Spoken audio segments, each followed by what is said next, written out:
Welcome to The Fix, the new way to get your copy reviewed by two former copy chiefs. because whether you're an aspiring copywriter or you've been in the industry for decades, The best way to improve your work isn't to read books, blog posts, or online guides. it's to see real writing, your writing, being reviewed and improved in front of your eyes. And that's the goal of The Fix, to bring you inside a virtual writer's room And watch along as we review, edit and rewrite real copy. from real writers like you. So let's get straight into this week's episode. And remember, if you like what you see here, Please share The Fix with anyone you think would find it valuable. It is completely free. Hello and welcome to another episode of The Fix. We're going to dive straight in today with a piece of copy that we've been sent in by one of Glenn's copywriter friends. Now, this is a piece of copy which is out there in the world. It's not been sent to us by the people behind the advert. It's been sent to us by consumers of the advert, which is, I suppose, all of us. But it's an important distinction because a piece of work that's been put out there into the world, perhaps we can talk about a little bit differently to the way we would talk about a piece of your copy if you were to submit it as a work in progress. We'll get back to that as we review the piece of copy. But Glenn, let's bring it up on the screen and talk us through what we've got here. It's not a long piece of copy, so let's get stuck straight in. no, it is essentially a headline. It's a billboard advert. I will read it aloud. Always giving you the APR we said we would. That's one good thing. And then the little subline there is 34.9% APR representative variable. Terms and conditions apply. And then the logo, capital 1. Read the headline one more time. Which is interesting and useful to know. It's always giving you the APR we said we would. That's one good thing. Right. Okay, let's take that down off the screen. Okay, I've got it on my screen. I'll put it there. Yeah. In case. We can bring it back up again if we want. Before we talk about ways we think we could improve that or riffs on that advert, why don't you talk me through what you think led to that advert being put out there into the world? What thought process do you think the agency or the writer or the marketing department, whoever it was, I would imagine it was an agency for a big bank. Yep. What thought process do you think they've gone through? My gut feeling when I see that is that, well, my gut feeling is to think I don't care. And I think I'll lay my colours on the line and say, like, I don't care about the APR. I don't care that doesn't seem like one good thing. It all feels a little bit actually negative. And something happens in my brain when I see that triggers a load of copy things, which we'll explore. But I think when I see that, I think, okay, right, okay, you've got APR you're talking about there. That's quite I mean, what is APR? I guess we should point that out because not everybody will know, which I think is a key element. You're using that in the headline. It's annual percentage rate, is it? Is it? Yeah, it is, isn't it? It's a good guess. Yeah. It's variable, that's why I'm thinking it. But yeah, so they've thought that, okay, this is an element of a bank account, a savings thing that we need to talk about. I imagine, and I'm guessing here, but when you are brainstorming in a meeting for what are the good things to talk about, and we'll get to the one element in a moment and the pun that's going on there, but good things to talk about, you're going, right, okay, well, what do we do well? What do we represent as a bank? What do we want our customers to be? Who is the customer? What's our product? What's the good things that our product offers? Is it a good APR or whatever? But what does that mean? You might sit there going, oh, what are these things? I don't think you'd ever say APR in that meeting. I think that would be very low on the list, unless you offered a really competitive annual savings rate. I think we can, by virtue of the fact that most people won't have a really detailed understanding of what good and bad is, you know, they know that low is good. Exactly. And high is. And that's not what they're saying. They've not just led with APR, they've led with always giving you, always doing the thing that we said we would do. So this leads me to think, right, okay, you sat there in that meeting and you've gone, right, we've got some issues here, John. We've had customers coming in saying that the APR that we're offering isn't the APR that we've had, or our competitors are doing that. Is that a thing? Is that a problem? Is it on forums? Is it in the customer service department? Is it in the board of the bank itself saying we need to change this, we need to do these things. So hang on, just so that we're really clear. It could have been one of two things. It could be something that you've discovered about your own business, as in, we haven't been doing this and we want to change that perception. Yep.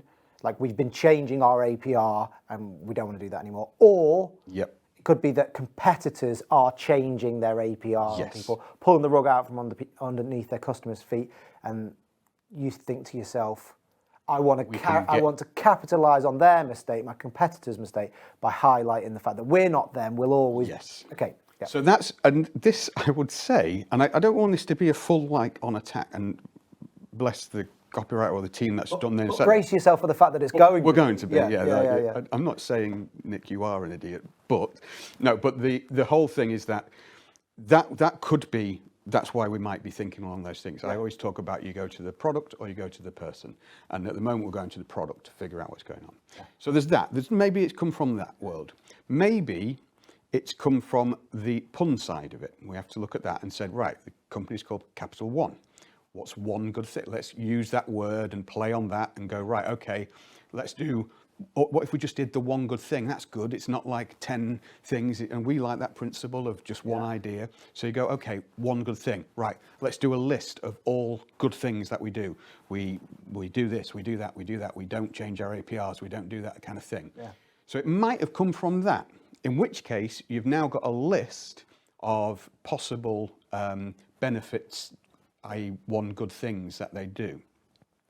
At which point you go, oh, we don't change our APR. And you go, okay, right, well, that's an interesting, so if they've come from that way, is that the strongest you've got? Now, there might be other adverts around the country saying different benefits, and I would be amazed if there weren't. I almost guarantee there are. To point out the obvious, your customer won't go around looking at all of us.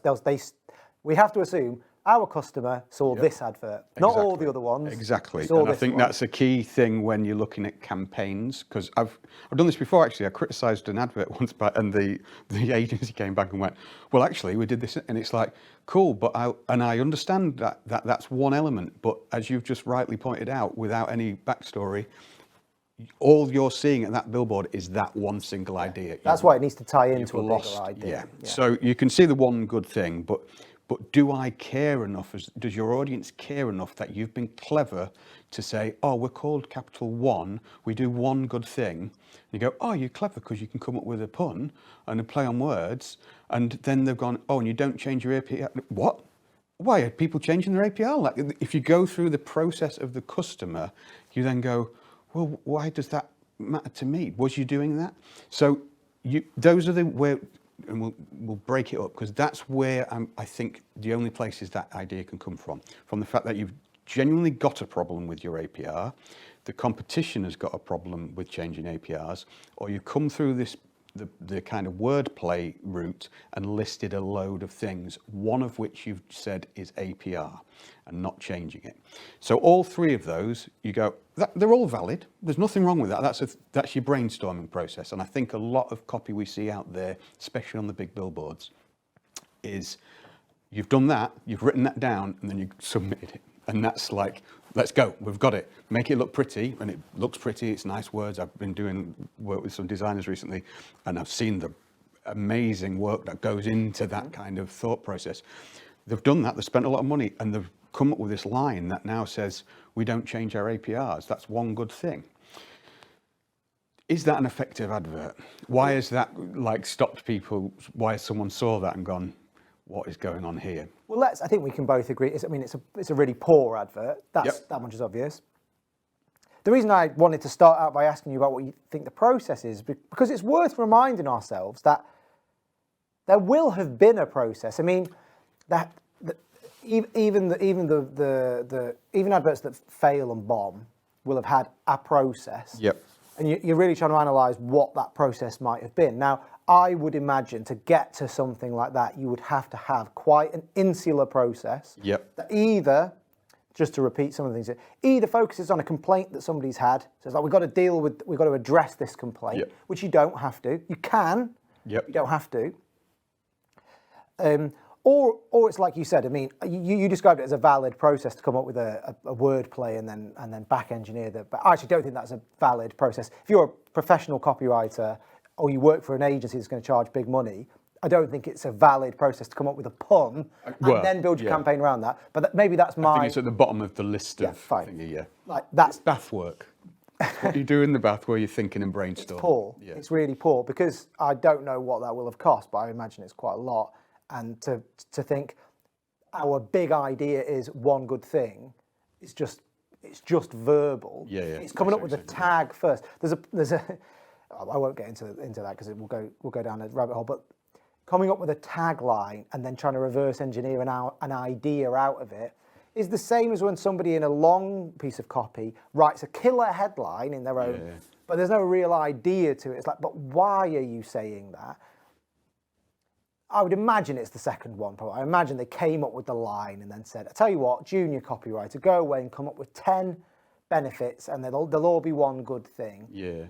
The problem with that is it breaks the fundamental rule of advertising, which is come up with one big compelling idea that's going to turn me into your customer. That doesn't mean, I mean, I do a lot of work in finance, admittedly not for banks, but people will be motivated by things that you might consider to be small. So I know somebody who changes their current account almost every year for the reward they get. They get that £100. That money matters to them, and he thinks to himself, do you know what? It's worth my time and effort.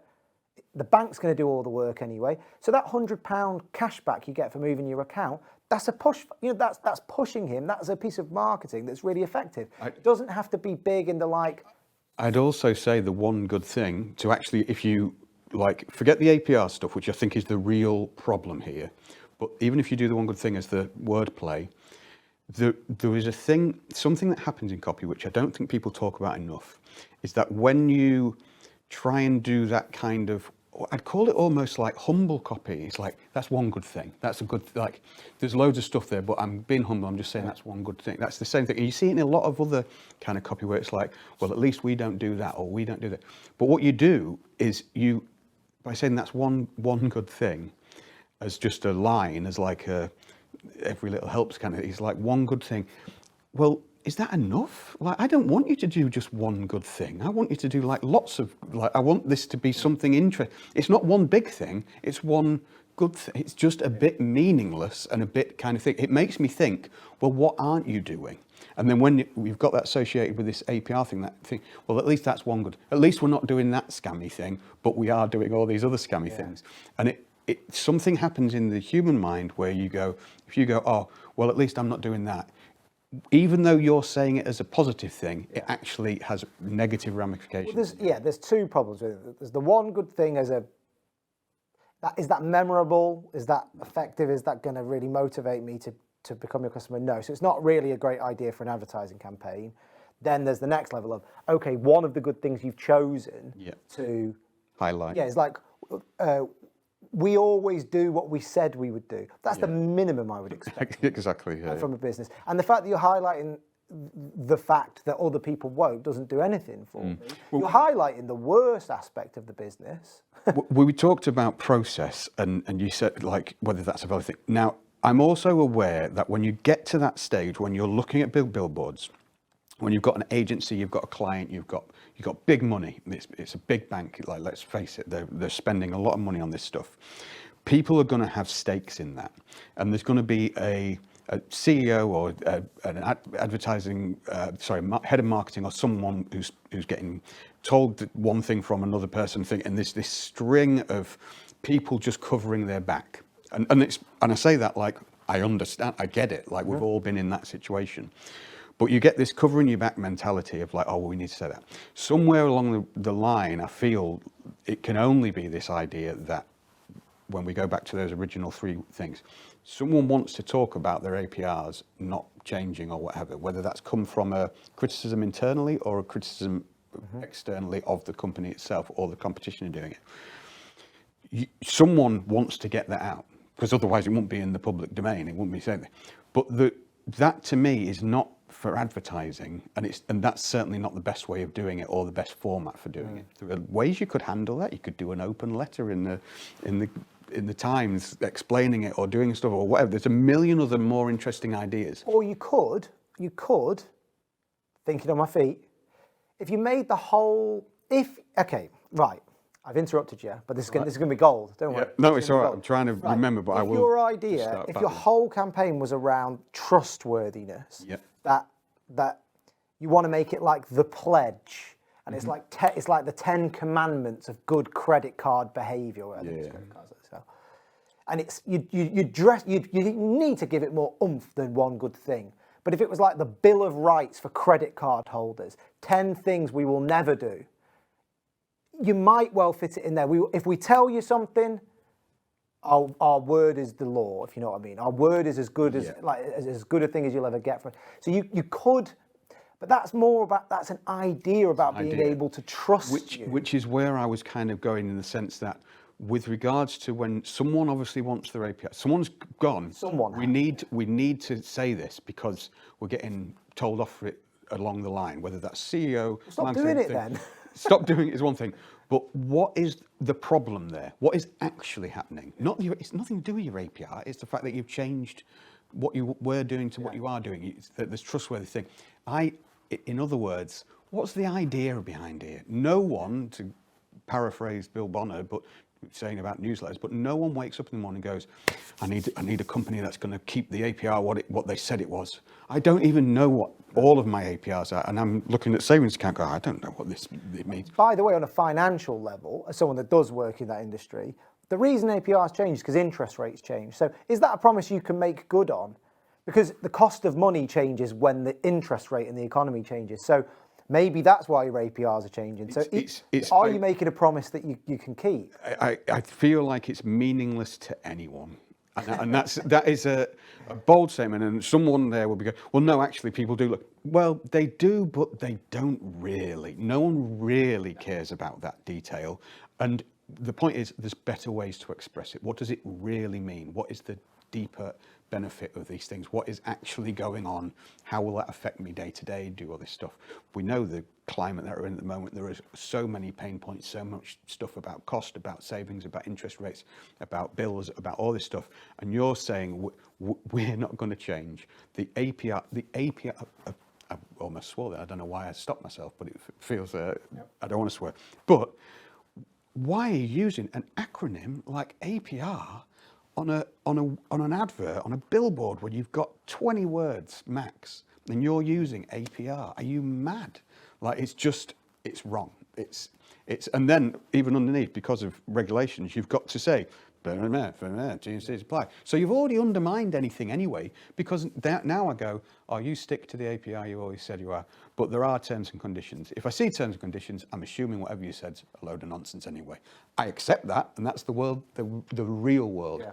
The problem with that advert, I believe, is that no one has at any point thought about what the audience really care about. Yeah, I mean, in the sense that might be described as a benefit, it's not really a benefit. It's not even really a feature. It's a pointless statement. But I would say, if you were reimagining that whole campaign, maybe it is about trustworthiness. Then you need to wind it all the way back into, how is that to the benefit of my customer? Mm-hmm. In the sense that if I was sat in the room with them, how would I persuade them? What points would I make? What case would I advance to get them to become my customer? And I think I've never actually, I've done very, very limited amount of work in that sort of space. I know you've done a lot more, billboards and all that sort of stuff. We have a lot less copy. So I instantly go to a longer way of thinking about things. But I still think that should be the process, just to bring us full circle. You still have to make a case to yourself and to the staff that you're working with and the rest of the agency or whatever about, okay, here's how we're going to motivate these people to become our customers. You may end up with one word on a billboard. I can see how that process works. But I think this seems to me like an advert where that hasn't really been done. It hasn't really been worked out to the extent that, why would this result in somebody becoming our customer? What benefit, what idea are we presenting to them to make it? Because let's face it, either it's a benefit to make them act, or it's an idea to make it memorable. Yeah. I mean, there's no other real way of thinking about advertising. Yeah, I think on that, I want to separate it because I think it's a really important point that you make. We have this duality in what we're doing here, in the sense that sometimes we're looking at the full kind of long copy direct response stuff. Sometimes we're looking at indirect short word. The principle, what you said earlier on, that this is missing an idea, or it's got an idea if it is the wordplay side of things that isn't strong enough. Ultimately, though, this is a headline. A billboard is a headline. In theory, you could go away and write a load of stuff underneath it, and you'd be going, you about thinking, tell a story like you might in a long copy piece. The principle is the same, and it's so important. It comes back whether you're in one world or the other. You need to be able to, in a very small headline like that, or in a billboard, in the same way a headline of a sales letter, you kind of, the best headlines take from the direct response world, long copy sales letter at the end of America. It's easy because it's the only thing. The end of America. You don't need to read anything else other than the 4 words, the end of America. That is 4 words, isn't it? I was really worried that I was going to get it. Yeah. But that encapsulates what you're doing. It's about debt, it's about thingy, it's about all that. You find all that out, but it encapsulates everything. That headline, you should be able to write a letter about problems with APR changing, the industry thingy. Given the chance to write 10,000 words on that, would you? No way. And that's because it's not a strong enough idea. That's your case. That's how I think about it. Whether it's published or unpublished, it still has to be made. Yeah. I think that's really what we're saying. Yes. And that I would struggle to be in a room with people that try to pretend otherwise. Unless your advert is purely about memorability, in which case really you're just trying to win an award. I don't see how you're serving your customer well. You're making it very hard for yourself, but you could still do it. Even if it is, it's like, okay, fine, why is it memorable then? But if we remove that from the arena, you should be trying to leave the customer with a positive impression, a memorable impression, some sense of benefit. You should leave some impression on the reader, whether that's that they're the trustworthy people, aren't they? If that's the way you want to be seen, then hammer away at that, because people do see, there's a reason loan shark is part of the sort of lexicon. People see operatives within the financial space as being out to get them. So if you want to play against that, I think that's positive. But I wouldn't go about it like this. I'd strip it right back and I'd make it really broad to begin with. Say, how do we make people trust us? What is trust? Yeah. Why should somebody trust us? And it's like if you got in the back of a cab and the cab driver said, you can always trust me. If you ask me to take you somewhere and I say I'm taking you there, I'm taking you there. You think that's the minimum I would expect? That's the trustworthiness would be I'd be able to put my kids in the car with you, and I'd know they were going to get to the same place that I wanted them to get to.